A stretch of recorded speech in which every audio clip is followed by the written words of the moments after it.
Okay. For the second part. Welcome back, everybody. Hope you had a nice little tea break. Speak up. Yes. I'll try to speak a bit to the back of the room now. So welcome back. This will be part 2, where we will look at Newton's way. So a bit more about the practice of Newton's physics and how it fits in with Western thought and the history of thinking. So just to start off then, the second part of the title of your book, you say Newton's way, but what is the reasoning behind that? So what does that mean to us? Yeah. So I started explaining by the graph the growth of world population, how the Principia was really kind of in a corner of the sweeping up of the growth of the world population driven by the Industrial Revolution. And the question is, how could that be? So before the break we discussed kind of the physics, that it is about the law of gravitation and how planets move around the sun. Well, I don't believe that can explain how that could enable something like Industrial Revolution and all the consequences of that. So it must have been, I think, that he brought a new way of thinking, a new way of understanding. Right. And that is what I try to capture by the second half of the title of my book, Newton's Way. It was how he did physics. And that was fundamentally different from anything that happened before him. So that is what I would like to discuss in this second half. And I've prepared a slide just so there's something to see. 2 threads of Western thought.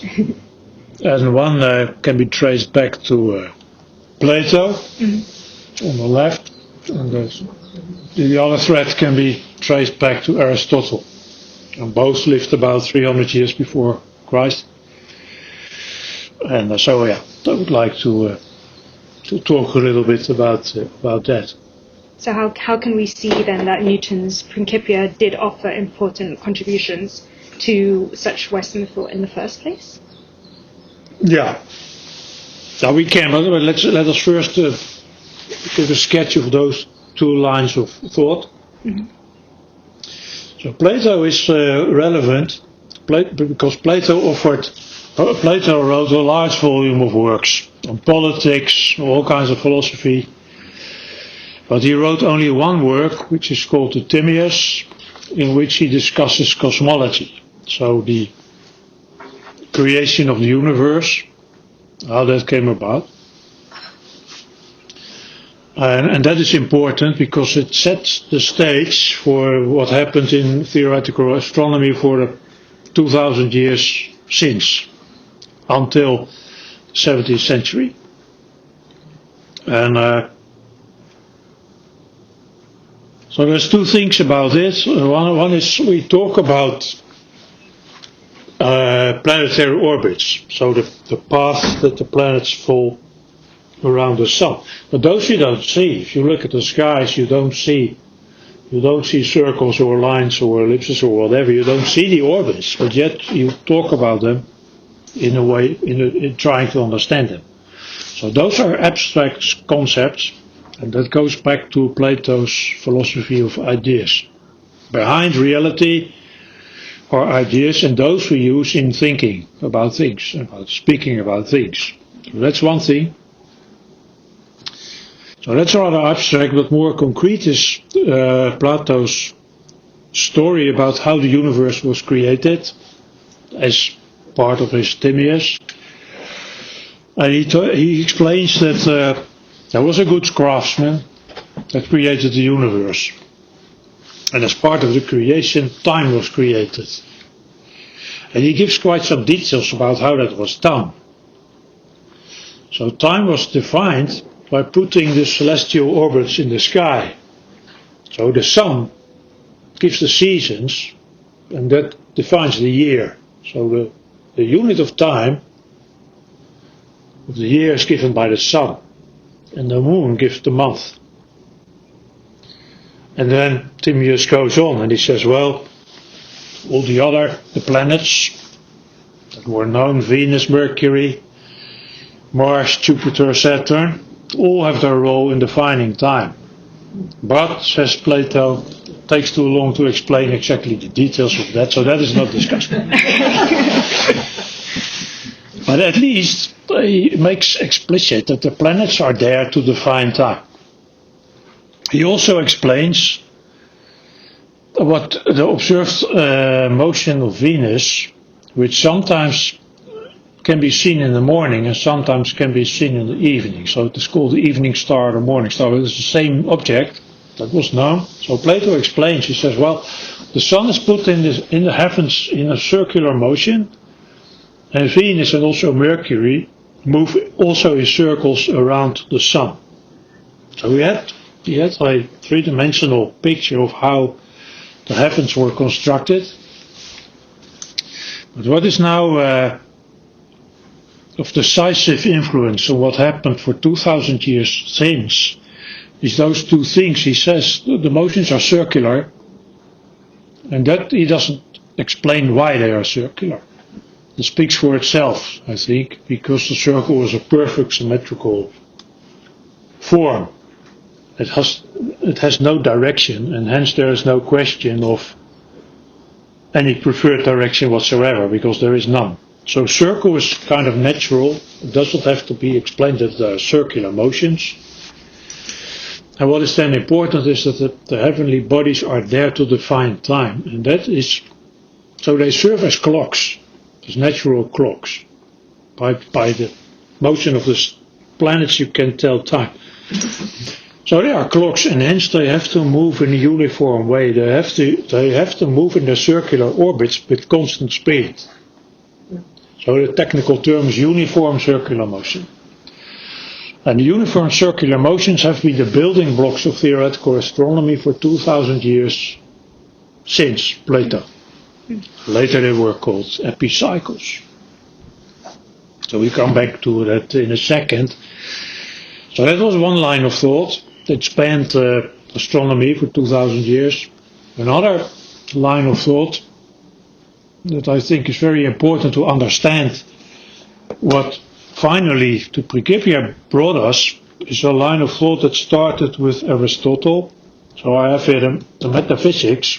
This is of course an English translation, but the original is 2,300 years old.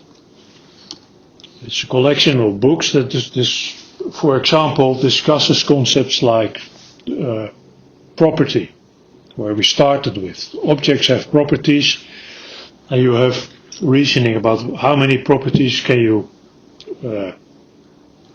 eliminate such that something is still itself. So you could say, well, like these glasses, they are brownish, but if they were black or another color, it would still be a pair of glasses, right? So you get philosophy about to what extent do the properties of a thing determine what it is. So that's one thing, and those discussions and those philosophies are in this book. And another thing is a discussion that I find wonderful and inspiring, where he discusses the nature of knowledge. And it's in book Alpha, and it starts with saying, well, all humans enjoy knowledge. And you can tell that by how much pleasure you have from your senses. And above all, we appreciate sight, because by seeing you acquire knowledge. But there's also wisdom. And so Aristotle made the distinction between wisdom and knowledge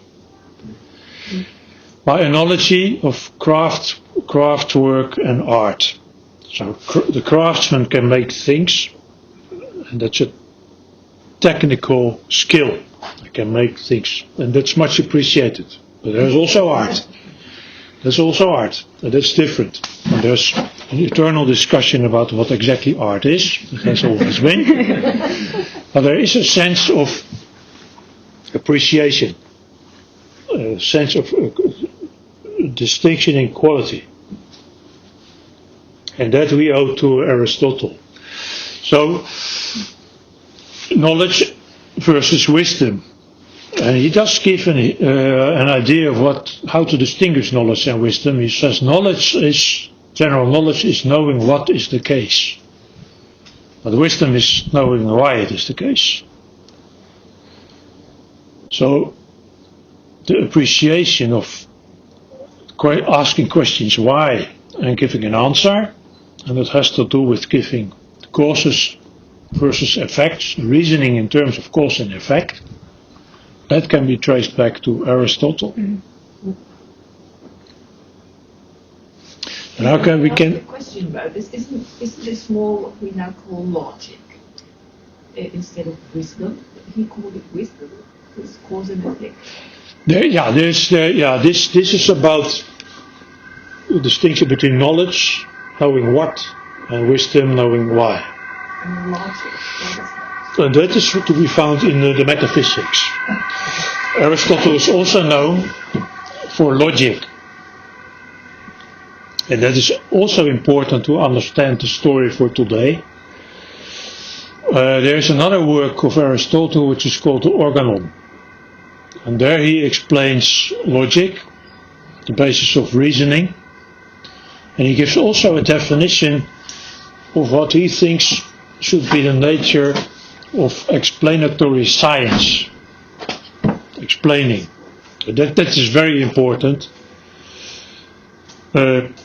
He says explanatory science should use only clear concepts that are explained by definitions, and to give a definition you use more elementary concepts, so you get a kind of a staircase, go deeper and deeper, asking for element, and that has to end somewhere. So ultimately everything should be explained in self-evident concepts that are so simple that they require no further explanation. Mm-hmm. So, and besides that, you should reason by means of the logic. So the reasoning should be clear and the concepts should be ultimately self-evident. And that is what I think what you referred to. I'm glad that you asked, so I can mention it because we need it later to understand the criticism that at the time of Newton and after the publication of the Principia, was invariably applied to the Principia. That goes back to the Organon of Aristotle. So that's a very welcome question. Thanks. So far for Aristotle and Plato, the two lines that they span. yeah. I could continue by explaining what happens after that. So after Plato, as I explained, Plato introduced the idea of everything moves in circles and with constant speed around the circle. And then for 2,000 years, astronomy was characterized by epicycles. So you got the age of the epicycles. And I have a kind of animation over here where this starts with a visualization of how Plato explained that Venus moved around the sun. So we have this dashed circular orbit, so I can make smaller and larger. There's a C, indicates a center. So in the world picture of Plato, the sun was in that center, and Venus moved in the sky, so the center of the universe is here, that was the Earth. There's a center of a circle that contains the sun, and Venus moved in a circle around the sun. And here I go in the year, so you see Venus circling around the sun, and the sun is also moving on a circle. So here we have a year, and this explains why Venus is sometimes ahead of the sun. Sometimes Venus is ahead of the sun, and sometimes it is behind. So that explains why sometimes it is rising before the sun rises, and then it's the morning star. And sometimes it is setting after sunset, and then it is the evening star. See? So this is a model of the universe in terms of circles around circles. That's called epicycles. And that model was also used in later times, but then in a very different way. So in the age of after Copernicus, when the sun was considered to be the center of the universe,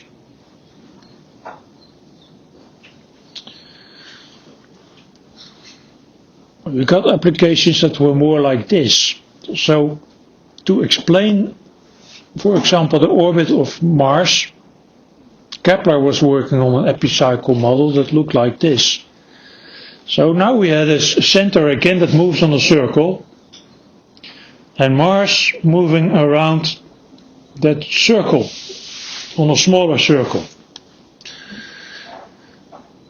And it went like this. So you see the center move, and Mars is still turning around that circle, but only once a year.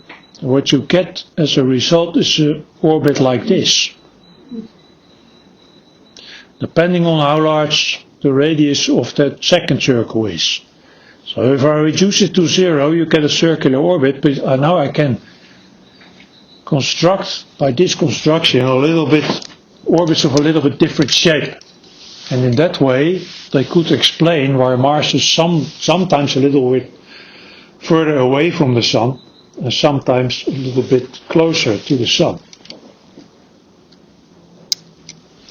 Now, this kind of models were constructed by Ptolemy, by Copernicus, and the latest who made an attempt was Kepler. So I want us to reflect a little bit on what the charm was of this kind of modeling, of understanding the motions of the cosmos. So one thing is, so it is like making a puzzle, like a jigsaw puzzle. You have pieces, which are these circles, that you puzzle together, such that the end result corresponds with what you see in the sky. So these are reconstructions. And it is really like making a jigsaw puzzle. Now, why is a jigsaw puzzle satisfying? What gives you the feeling that you have done it right? You have used all the pieces, there's no pieces left. The picture is complete and looks okay. And the pieces themselves have not been damaged. And if you have completed it that way, there's no holes left. Everything fits. The pieces are acceptable and the picture is beautiful. Then you have the feeling that you have done it right. And that is essentially the same, I think that is the same kind of satisfaction that the ancient astronomers had by making these constructions. And that is important to understand what the nature was of astronomy until then. Now let me first explain why it ended, what the end was of this era. That happened in the early 17th century with Kepler. And this is like leading up to Newton, isn't it? Sort of how you and that is a stepping stone to Newton. And why? Yeah. Okay. Yeah. But Kepler was still in this tradition. He was still making like a jigsaw puzzle. But he did run into a problem working on the orbit of Mars, which exaggerated looks like this. Mars has a non-circular orbit. And Kepler tried very hard to make a reconstruction of the orbit of Mars using the epicycle model that we just saw. And he couldn't do it. But the story of how that exactly went about is very impressive. Let me tell you that. So early 17th century he tried to make a construction of Mars. And let me point out what he checked. So let's say the orbit looked like an elliptical shape, which he didn't know at the time. He had a construction in terms of epicycles that was all right in the point of Mars being nearby the Sun, being far away from the Sun, and also at 90 degrees. All the predictions that he could make were accurate and in agreement with his observations for those 4 points. Then he checked 4 more points, which were the points in between, at 45 degrees. And he managed to do it up to an error of 8 arc minutes. Now let me explain what that looks like. If you look in the sky on dark night at the full moon, that is 30 minutes. 30 minutes. If you think about it, it looks like a big object. But if you actually try, everybody can try it someday for themselves. If you go out on dark night and you try to have the moon between your finger and thumb, it's like having a pea between finger and thumb. It's actually quite small. Now that is 30 minutes, and the error that Kepler had for the orbit of Mars, early 17th century, was a quarter of that.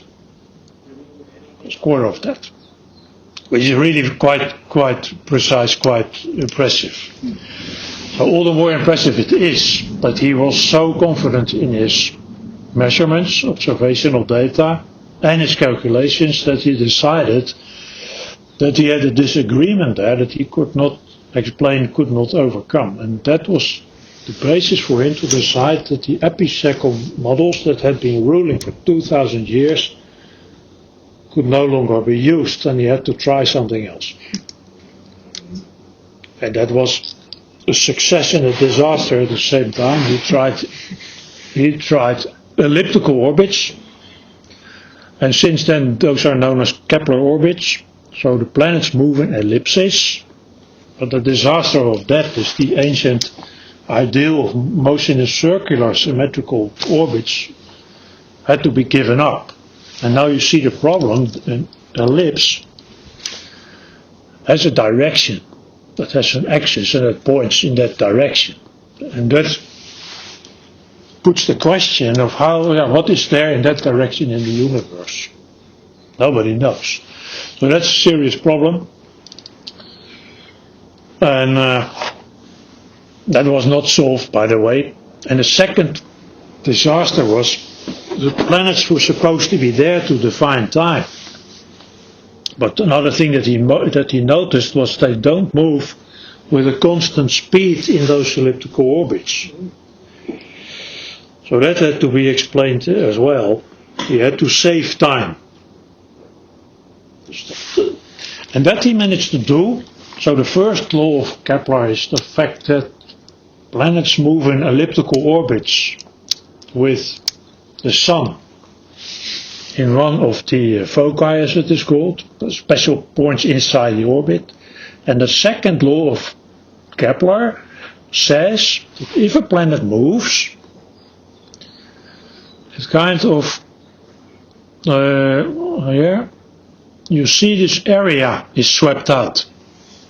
So there's an area swept out by the radius, and that area becomes greater and greater. And the second law says, if I let the planet observe it for a week, then a certain area will be swept out. If I observe it for another week, the area will increase by the same amount. And each week, the area will increase by the same amount. And that means that if the planet is closer to the Sun, it has to move faster, because the area is the same and this distance is much smaller. So at least the motion of time was the definition of time in the heavens was served. You did not have to observe the distance that the planets travel, but you have to observe the area that they sweep out. And that is the definition of time, since Kepler. But still, so that was revolutionary, but still I think the revolution that we get with Newton is even greater. But still, the philosophy that Kepler applied was still making a puzzle. Mm-hmm. It was still reconstruction in terms of geometrical pieces of a puzzle. See? May I ask one more question? So this was about Mars, and did he decide that because Mars is elliptical, all the planets are elliptical? He worked on Mars, but it applies to all the planets. Yes. And that's what he decided, or did he see it or observe it? That was seen. Yeah. But the motion of Mars, it was kind of luck for humankind that he worked on Mars with this. He wrote large volumes of calculations. That this was a tremendous effort. And I don't think he did it for many planets at the time. So he chose Mars, and that is kind of lucky because Mars has a relatively eccentric orbit. The other orbits are a little bit more circular. So he might not have noticed the effect that he worked on something else. Equally elliptical. So some are more circular. Yeah. The eccentricity, that is this, the deviation of circular shape, that is different for different planets. Yes. Yeah. So we were kind of lucky that he worked on Mars, because for other planets he might not have noticed that. And then history would, no one can tell. Is there a relation to the mass of the planets, whether it's more elliptical or more circular? I don't think so. No, I don't think so. No. What's your physics? No, I don't think so. So it's by chance. Is there an explanation for it? Attraction.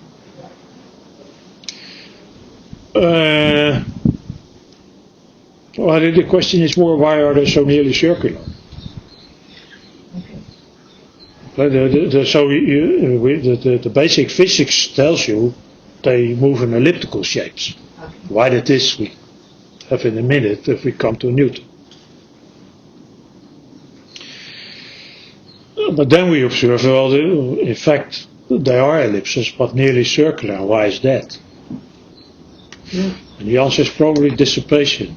So you have, if a planet moves in the influence of the gravitational field of the sun, it will deform a little bit, like the tides on Earth. So the water is moving around, and that has a damping effect probably on the shape of the orbit.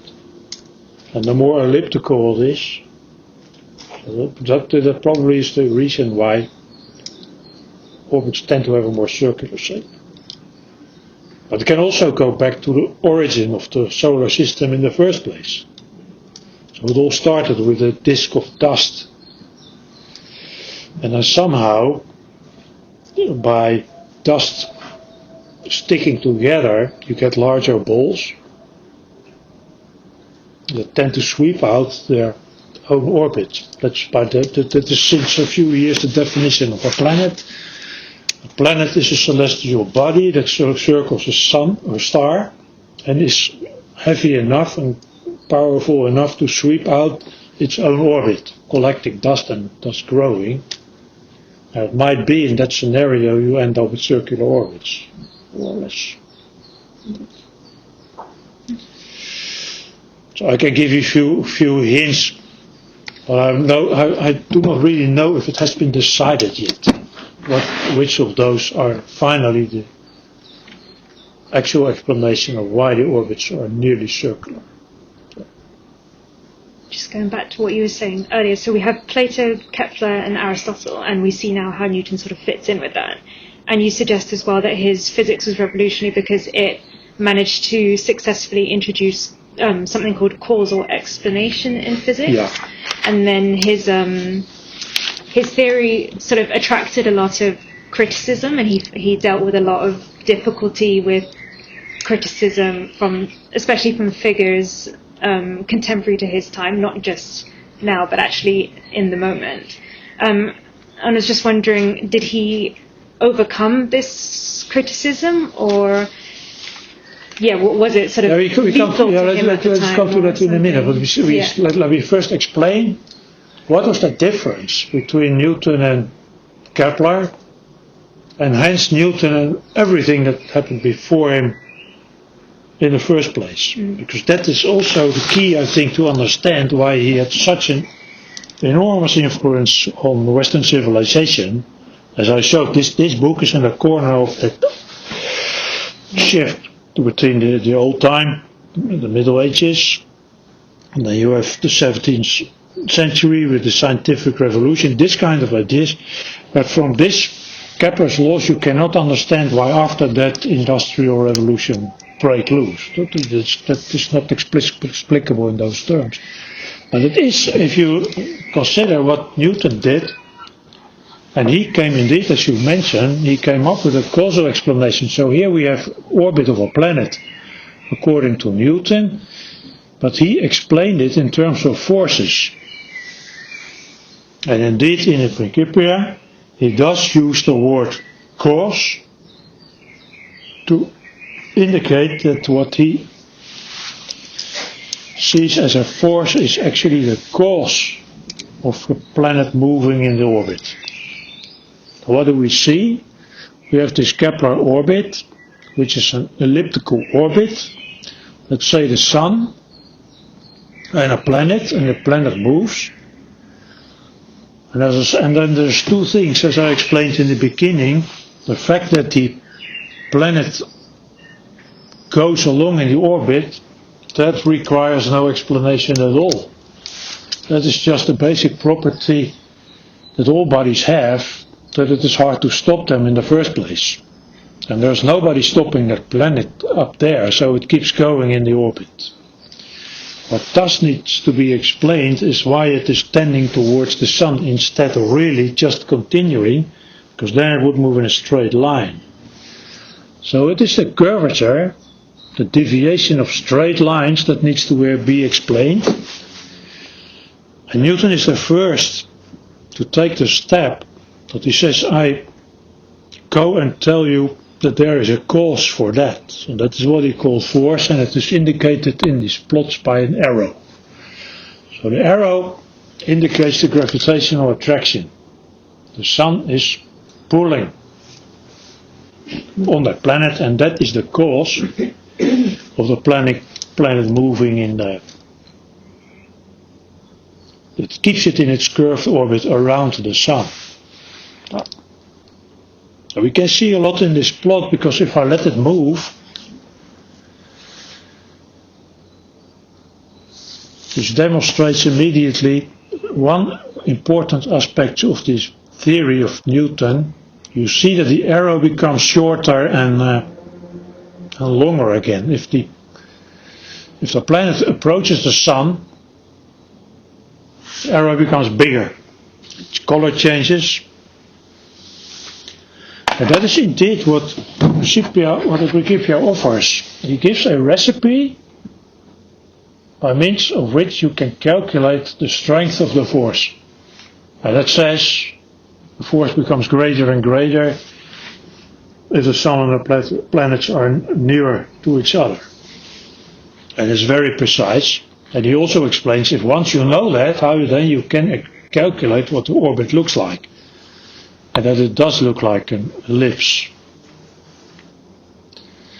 And that's a very important thing. The notion that he gives a recipe, because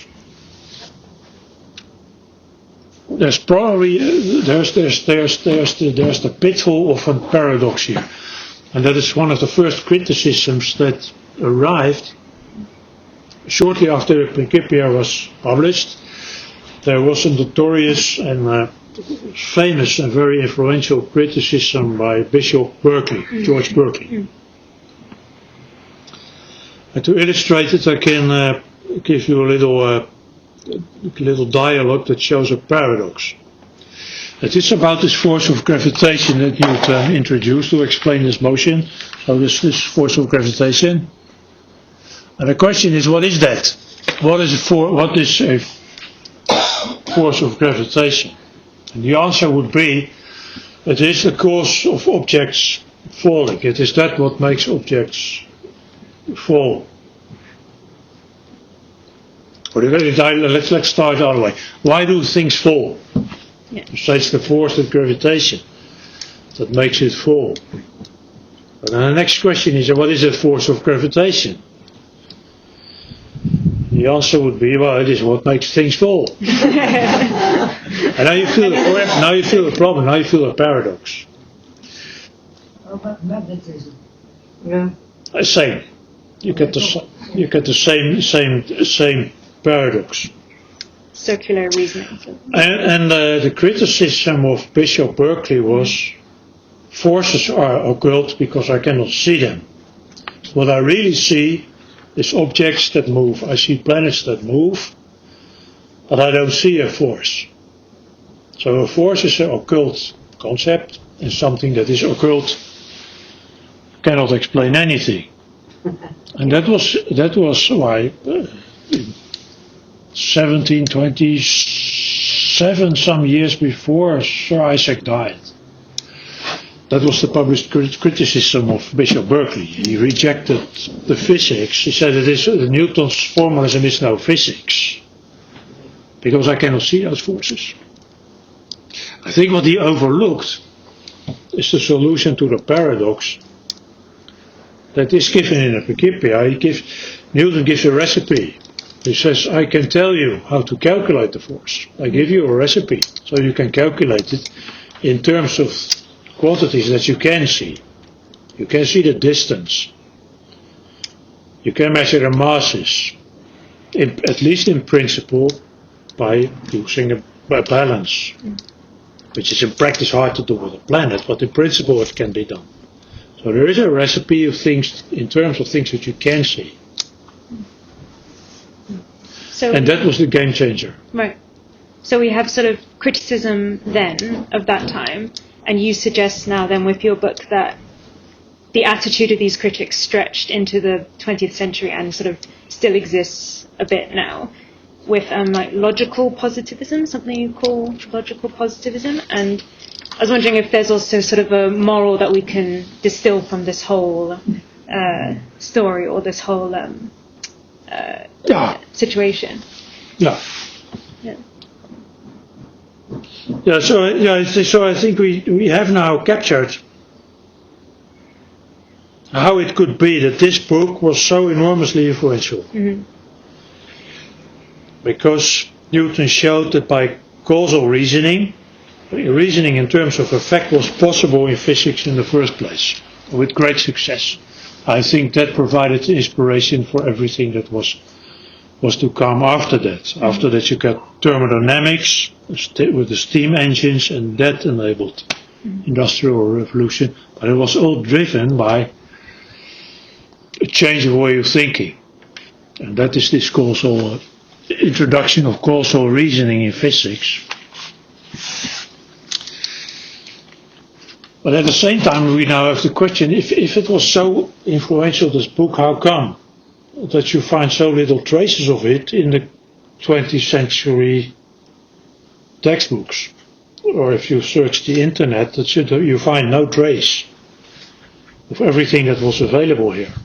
And I think that can be explained I have a list here of criticism that you ask for over the centuries. So the first was actually by Christian Huygens, our own famous 17th century scientist. It's very interesting if you read it. It expresses the attitude of Newton's peers. He says, I wish to see Newton's book. I don't mind if it isn't Cartesian, as long as he doesn't make assumptions like that of attraction. So that was the attitude of his peers. They were curious, as long as he didn't start about gravitation.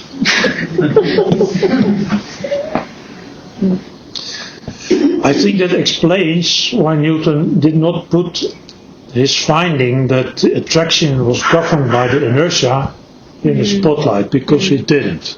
You really have to study it quite closely to find that result. So that was one of the results that I find astonishing. This gravitational pull is controlled by the inertia of the sun, by the amount of effort that I would have to do to move the sun in the first place. And there's a deep relationship between those two very different effects. So once you understand the theory, it is clear that it must be so, but Newton did not put that in the spotlight, and I think the reason why he didn't was because of this attitude of his peers. Right. They were not interested in learning about gravitation in the first place, let alone the details. Now, and then we have here the criticism of Berkeley. That was the next generation after Sartre, where he says what I just explained. Gravitation I cannot see, so it is occult and it explains nothing. So there you see the attitude of the next generation. But that explains why they did not really intensively study and try to understand what was the content of the book. So it might still have been inspiring to others, because it was so successful. And it was very easy to recognize that he had causal reasoning. So reasoning in terms of cause and effect. And that we see happening in physics ever since. Right. Now, and then next century, one of the most famous philosophers of all time, Immanuel Kant,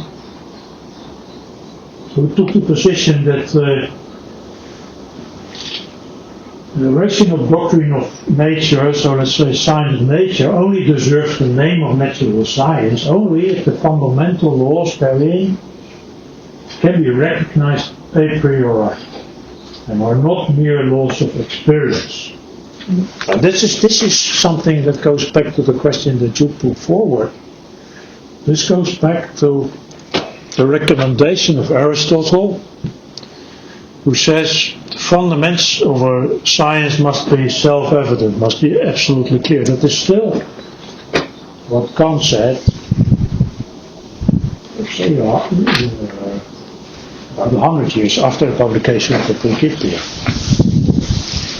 And that is indeed the kind of criticism that you see from the Principia's publication. So 100 years after that, we have Ernst Mach, also a notorious philosopher. He was kind of the godfather of logical positivism, as you mentioned.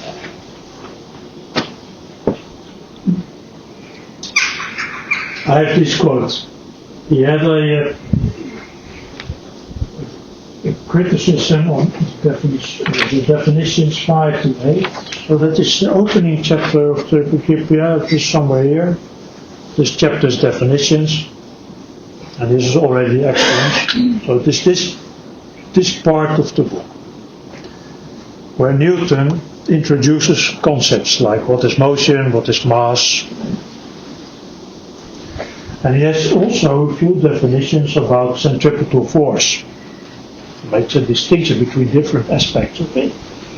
This is the criticism that we get from Mach. He says, well, there's 3 definitions for one and the same thing. Force. It's probably a matter of taste if you want to do that or not, but it is clear what he means, right? He says, basically he says, well, this is sloppy written. We have 3 definitions for one and the same thing. Could have done with 1. Now, if you really study, if you read the book as a whole, what you see is what the 3 definitions do. As Newton starts talking about gravitation as a field of influence, and he's just making distinction between different properties that it might have. It has an accelerating property. It does accelerate things. There's also force, which is a different thing. And there's also properties that have to do with how does the gravitational field come about. So there's actually 3 different ways of talking about the same field of influence that are distinguished here. And those are crucial in the reasoning later. As we discussed before the break, if you know the acceleration, you can calculate the force. So there's a distinction between acceleration and force, and that is exactly the distinction that he makes with those definitions. Definition 6 gives the accelerating power. Definition 7 gives the force that is associated with that. And once you can make the distinction, you can make an ordering. You said this one is primary and that one is derived. And that is how we know that the constant in between them is the inertial mass. So what happens in the Principia is Newton is making preparations. And if you read the whole book, it becomes clear why he does that. And everything falls into place. So I believe that this criticism by Mach actually shows that Mach really didn't read Principia, but stopped reading in the first chapters. He read the definitions and he said, well, those are not clear to me. So he read them with the recommendation of Aristotle that the terms that you use have to be self-evident and absolutely clear from the start. And then you see the attitude that was initiated by Mach and that lived on in the 20th century, that you still meet in everyday conversation, that can be traced back to logical positivism and Wittgenstein, for example. Wittgenstein also has a famous quote. Of those things that you cannot speak about, you have to be silent. And the proper way of doing philosophy is to check. If somebody says something, you check all the words. And if there's one word of which the meaning is not clear, you should silence it. There's the same attitude as is here.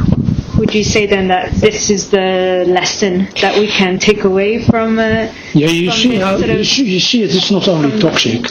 Yeah. But it is also, you miss important things. Yeah. Because what the Principia showed us is that the elementary concepts of, say, physics, which is hard science, but even then the elementary concepts are not self-evident at all. Yeah. We do not know what mass is. Yeah. We know what the role it is that it plays in the theory. Yeah. So if you play the game, if you read the whole book, if you study the theory, it becomes clear what the role is of such a concept in the context. And by studying the whole argument, it becomes clearer and clearer. But it becomes never self-evident. Never. You can still ask, what is it really? Yeah. Nobody knows the answer. If it could be colored, if you could see it. Yeah. And it's like the force. You cannot see it. No, you cannot see it. But you know sufficient of it to use it to the advantage. Yeah. So I think that explains the attitudes and the reactions and the kind of criticism, explains why so little of the Principia can be found in present day textbooks. And I also can explain where the criticism comes from. That goes back to Aristotle, which has this recommendation of explanatory science should be based on a solid foundation. And that attitude lives on. So one of the recommendations that I have for everybody is to reflect on that. Because that is an attitude that you still find. And I have been guilty about that myself, actually. Because I did a course in philosophy and I was quite impressed by Wittgenstein. And I've kind of believed that attitude for quite some years. But one of the lessons from this exercise, from studying the Principia, is that if you have that attitude, you really miss important things. And it's not so simple. Okay. I think we might have to conclude there. I'm so sorry, it's very interesting, and I'm sure we could go on for another hour about everything and go into it. I think I will have to cut short then. Said what I really wanted to say, and now the floor is open for questions. Thank you very much. And it's great to take away.